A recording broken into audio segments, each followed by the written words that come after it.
Welcome back to the Weekly Grind with Bean. Last week, we finally had the big Warcraft 30th Anniversary Direct and a bunch of new info, but we'll start off with the 2025 roadmap, so buckle in and grab a cup of coffee, because we have a ton of stuff to cover. Starting with winter, we can see that we have a bunch of fun stuff coming over the next 4 months, starting off with patch 11.0.7, coming December 17th. I've previously covered some stuff coming with this patch, but we know we will be getting the new zone, the Siren Isle, with story and quests involving the mysterious Harnir, the Circe Circlet Ring, Turbulent Timeways event, and the new Winter Veil holiday content and updates. There's also some news that it will take us 6 weeks to earn all the ring's powers that will allow for flying on the Siren Isle. I have no experience with the Turbulent Timeways event, but it sounds like it's just multiple weeks of time walking, and with all the time walking currently going on in the anniversary event, I think it would make sense if this event just took place during the celebration. Since everyone's time walking like crazy anyways, it just makes more sense. So I'm hoping that it will start ASAP so we can just double dip on the rewards for content that we're running anyways. Although after the anniversary event ends, it could slot into January just fine when people may be finding themselves without a lot of things to do, as War Within's first season will be nearing its end. Between patches 11.0.7 and 11.1, we have the Plunderstorm flag appearing.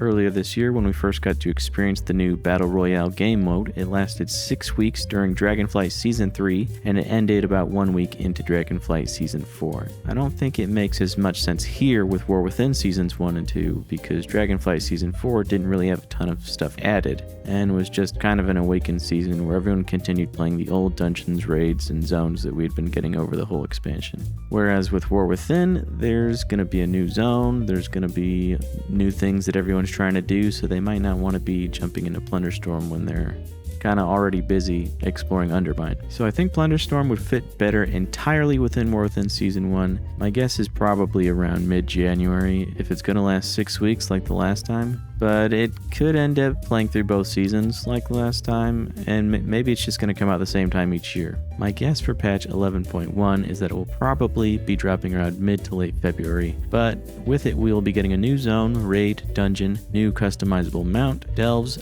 new renowned factions, and what sounds like some new warband camp scenes. First off, we have the new zone Undermine, which is the Goblin Trade Capital, and I'm honestly surprised that we have not been here yet, with as long as the game has been around. I actually think it's really cool that goblins will be getting the spotlight, as they and their counterpart gnomes are usually treated as comic relief and really feel neglected in both the story and overall lore. That being said, the zone looks exactly how you would expect the goblin capital to look, with lots of industry and tech, but also quite a disorganized and hodgepodge aesthetic. We also are getting the new raid, the Liberation of Undermine, with 8 new bosses. This raid takes us into the Galagio, which is the headquarters of Galliwix, who looks to be the final boss of the raid. We're also getting a new dungeon, Operation Floodgate, in which we will be stopping some goblins from destroying the dam in the Ringing Deeps. This will be part of the Season 2 Mythic dungeon pool, along with Dark Flame Cleft, the Rookery, Cinderbrew Meadery, Priory of the Sacred Flame, the Motherlode, and Operation Mechagon Workshop, both from BFA, and Theater of Pain from Shadowlands. Besides the new dungeon and raid, this will also be our second season ever with a new endgame pillar, Delves. We'll also be getting 2 new ones in Undermine, as well as some updates to the current ones in Khazalgar. The new Delve villain, similar to Zekfir, will be introduced, and Bran will apparently still be our companion. Bran will still be getting some updates like a tanking spec and new curios, but I was kinda hoping we'd get a new companion to join us like was originally planned by Blizzard. But I guess they didn't want people to feel forced to level a new companion and feel weak in Delves that they've felt strong in the prior season. Seems like they're going to be keeping Bran as the companion for the entirety of War Within, and we will be getting a new one starting in Midnight. I think Delves have overall been kind of a fun way to spend time when solo, but after getting most of my gear, I definitely do not do 8 Delves a week anymore. I think if they continue to add variety and unique scenarios and encounters, it will help with the replayability, and I hope that there's a little bit more tweaking that they can do to increase the fun and value from doing Delves. There is a bit of an issue with Delves, though, removing the value of doing M+ keys below 7, though I'm not quite sure how the best way to deal with that would be. Making Delves less rewarding would feel awful, especially for people that enjoy solo content more than group content. I think buffing the M+ rewards would make more sense, whether that's through gold, valor stones, or crests. I don't really know what would make the most sense to do. but it would be nice if there was a way that the Delves, M+, and Raid all had more connection with some sort of reward triangle that could feed into itself. That would make it feel more connected, like maybe besides the gear and gear currencies, each of the endgame activities could provide some sort of temporary buff or specific consumable or power-up that would help encourage players to go engage with the other activities. Like maybe you could get what is essentially a Delver's Bounty, but instead of applying to your next Delve, it could say apply to an M+ key or a raid to guarantee a drop. I think this would be a cool way to target gear you're after and encourage playing multiple endgame pillars. Let me know what you guys think about this idea, or if you have some of your own to make the game systems work better together. Another cool thing being added with 11.1 is the drive car system, which will be a big part of Undermine since there's going to be no flying there. Seen some jokes on Reddit calling this Warcraft cart, as we'll be getting new vehicles designed to traverse the roads of Undermine. These will be somewhat customizable with colors and stats. I wonder if this might be similar to the Delver's Dirigible and kind of attached to the Delve progression system, or if it might be more connected to the Goblin cartels that we'll talk about in a minute. But the cart will have stats that can be adjusted like acceleration, top speed, and drift. Hope there's a way to race with friends as well on different racetracks, because I always thought that would be a cool feature to have with Dragon Racing, but unfortunately that's kind of like a solo thing that you do. I mean, I guess you could compare times, but it's not the same as actively racing somebody. Anyways, the drive cars will be much faster than normal ground mounts, so it's definitely going to be worth engaging with this new drive system to get around the zone for both speed and style. Ever since I experienced skywriting, I have been hoping for a ground mount equivalent to make all those ground mounts worth using over flying mounts. This isn't quite that, but I think it is definitely a step closer and something they could potentially apply to other ground mounts. So here's hoping we'll get that at some point. With this patch, we also get the 4 Goblin cartels, which it seems like you'll be choosing one to align yourself with each week, similarly to the Severed Threads Pact system in Ashkahet. And the last thing I'll mention with 11.1 is we will also be getting a new PvP arena. Gives off a Goblin Coliseum kind of vibe. So it's cool to see PvPers get something new too. We do not get a ton of info on 11.1.5, but it looks like spring will bring us something called Nightfall, which I have no clue what that could possibly be, but it definitely sounds like something Void related. Also shows that Horrific Visions will be getting an update, which is once again fitting with the whole Void Zalatath theme and the impending Midnight expansion that will come. I never played around with Horrific Visions before, so I don't really have any expectations for what they might be changing with it, but hopefully it's good. Lastly, we get an update for Children's Week, which feels kind of random to be mentioned, but it's kind of just an event where you play big brother or sister to some of the orphans of Azeroth and earn some pets and rewards in the process. Toward the end of spring, we will get patch 11.1.7, which will bring new story and quests, new content and systems, updates, and a second Turbulent Timeway event. Not sure why we're getting Turbulent Timeways again so soon after the last one, but I can't complain about having more fun stuff to do, I guess. In the summer, we will be getting 11.2 with a new zone, world events, dungeon, raid, open world challenges, warband updates, brewfest updates, season rewards refresh, as well as the start of season 3. I'm guessing July we might be getting this. Not really sure, as I don't know when to expect Midnight, because I know that they've kind of been saying that this is going to be a much quicker cycle through expansions than we're used to. So if they're going to be having quicker expansions, then I'm not sure if we're even going to get a full season 4. Maybe we'll have 3 longer seasons and a kind of a short and sweet Awakened season 4 that goes along with the remix type event, like perhaps the new Legion remix we might be getting. Anyways, there's no concrete news on any of this new stuff coming with 11.2, but my wild guess is that the final zone is going to be the manifold that we've been learning about, which is the Titan structure surrounding the nascent Azeroth world soul and connecting all the Titan installations across the planet. I think this makes sense as our final underground zone and a good place to have a big finale for the expansion. Can set forth some epic events that would lead into Midnight. I also think that the raid might have us trying to re-establish the connections in the manifold and fighting against Zalatath as the final boss, who I think we will lose to and will complete her goal of either stopping us or possibly tainting Azeroth.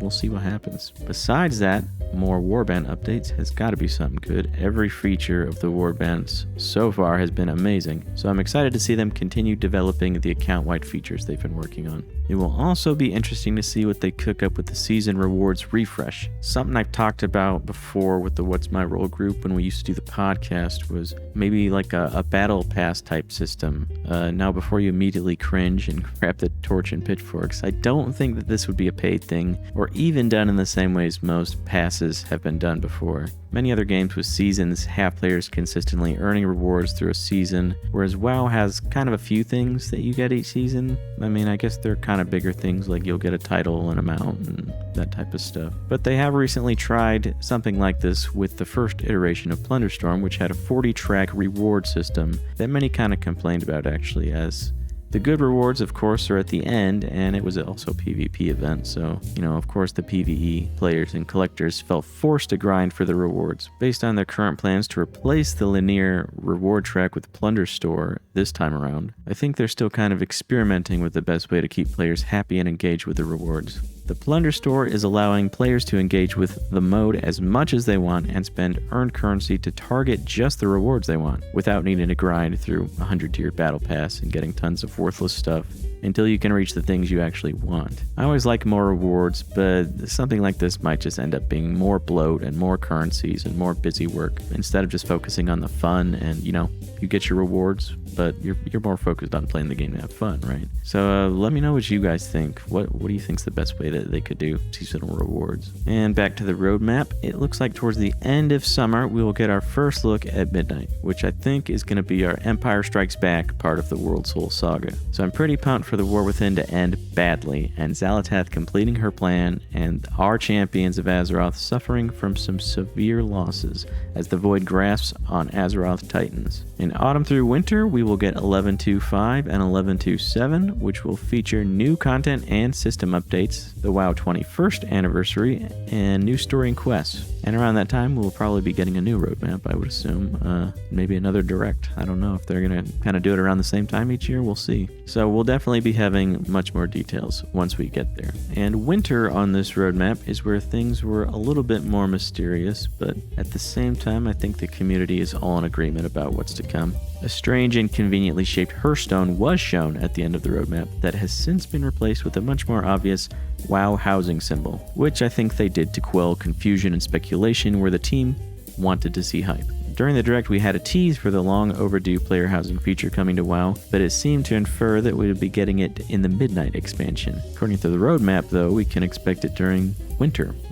Though it has me kind of second guessing about how soon will we actually get Midnight. Besides the player housing symbol, the timeline changes to a fell green at the end there, and I think the consensus online seems to be that we'll be getting Legion Remix event to end the War Within expansion, allow everyone to re-experience the Legion expansion together with wacky overpowered abilities, cool new transmog, and fast alt leveling to prepare for Midnight. Overall, there's a ton of cool stuff coming, like new zones, dungeons, raids, events. I've really been enjoying the War Within and the new focus on account-wide warband features that have brought some much-needed quality of life and made playing with alts a much better experience. So let me know what you guys think about the roadmap and all the things we got lined up for the year. You guys pumped for the next year of content or bummed at the direction the game's going? In Warcraft RTS news, we got the surprise announcement and immediate release of Warcraft 1 and 2 Remastered, along with Warcraft 3 Reforged 2.0 patch. In addition, we have these bundled up for purchase in the Warcraft Battle Chest, which will get you all 3 games, as well as the Meat Wagon mount for WoW. So this all sounds pretty cool, and I will probably end up picking it up at some point. I've never played the first 2 games, and I'll also have to check out the Warcraft 3 creators' opinions on Reforged 2.0 to see if it has helped right some of the wrongs that Blizzard made when they initially released Reforged.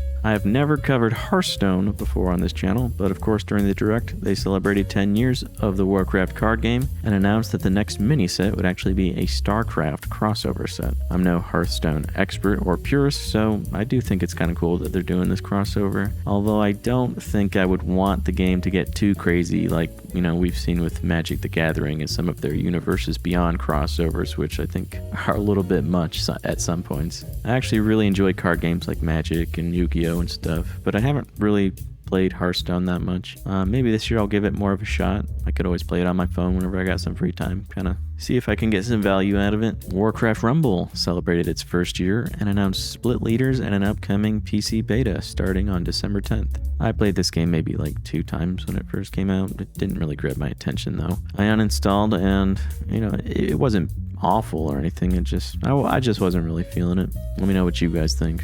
While this channel is more focused on retail, there was some big stuff announced for Classic, along with its own roadmap featuring the plans for multiple versions of the Classic servers. We have the schedule for the Kata servers, which will be wrapping up as they confirmed they'll be moving into the release of Classic Mists of Pandaria in the spring. There was some debate as to whether MOP would get a Classic release, with some arguing that Remix would be the format for later expansions, because it would kind of feel a little bit weird for Classic to get too close to modern content. So who knows how far Classic will actually progress before stopping? I don't think anyone ever wants to get to the point where we're playing Classic Shadowlands though. We also got to look at the Season of Discovery plans all the way to Phase 7 with the Nax raid and new endgame content around the end of winter. The roadmap for SOD just stops there and is kind of blank for the rest of the roadmap though, so there's still a lot of questions about what's going to happen with this version of the game and the characters people have created and played on it. I really liked the idea of SOD, but it seems like another experiment as the team is trying to see how Classic Plus could or should work. I only dabbled in Season of Discovery for a bit with some of the What's My Role guys, but ultimately we decided it was too slow paced for us, and with the already limited amount of gaming time we have as busy adults with jobs and families, it just made more sense for us to stick with retail for the quality of life stuff and the challenging group content that we've grown to love. But hey, like and subscribe. Maybe I can afford to know life Classic and retail like a true degenerate. Anyways, Blizzard has alluded to some sort of plan for SOD characters, so we will see whether it is a transfer to another version of Classic, or potentially maybe they will progress to Burning Crusade Season of Discovery. Finally, we are also getting the fresh start that so many people have asked for. WoW Classic Anniversary is a fresh Classic set of servers that will have PvE, PvP, RP, and hardcore progression servers that will begin November 21st and will all progress to the Burning Crusade around winter and spring next year. I admit I am tempted to roll a character and very slowly and casually play it for the experience alone. The only Classic experience I have is my short time with Season of Discovery, so I kind of do want to experience the zones and quests like they used to be. But like I said before, it's hard to find the time with responsibilities, and also takes a lot of time to put together videos like these as well. But I will let you guys know if I decide to jump in there. One thing I found pretty interesting about it is the hardcore mode will also be progressing to Burning Crusade, so it could be very interesting to see how far some people can take their characters. For the lore junkies, we got a 5-part Heartlands Novella series that you can check out on YouTube that is narrated by Chris Metzen himself. This series covers Thrall and Jaina at the start of the War Within as they gather the Horde and Alliance to Khazalgar after Xal'atath's assault on Dalaran. So I will have to check that out and see what happens. And now we'll get into the weekly grind. This week, we of course have the continuing anniversary celebration event, so we will still have our XP and rep buffs, and make sure to keep earning and spending your bronze celebration tokens, time warp badges, and leveling any alts you care to. At this point, I have nearly every reward that costs celebration tokens just from doing the weekly Khazalgar activities and running some time walking dungeons while I leveled some alts. So I think we all kind of know the drill with the event by now, so just enjoy it and get out of it what you want. Next, we do have the Pilgrim's Bounty, which is Azeroth version of Thanksgiving starting this week on November 24th, and it will be active until December 1st. This is a bit of a food-focused event which has some special recipes along with some transmog toys and pets. The Spirit of Sharing buff can also be earned, which is a plus 10% rep buff that will stack with the celebration buffs. If you want to grind some renown levels, it's a good time to do it. For PvP, we have the Battleground bonus event this week, in which you can earn honor at an increased rate while playing BGs. You could also hit the auction house and buy some vicious flasks of honor to really up those honor gains. And for PvP Brawl this week, we have Deep Wind Dunk, which is a basketball-themed Deep Wind Gorge, in which you dunk orbs instead of capturing bases to get more points,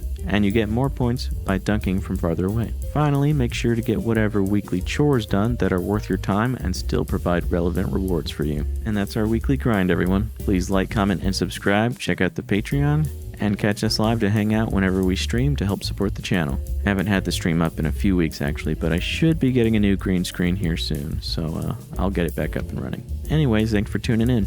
Catch you next week.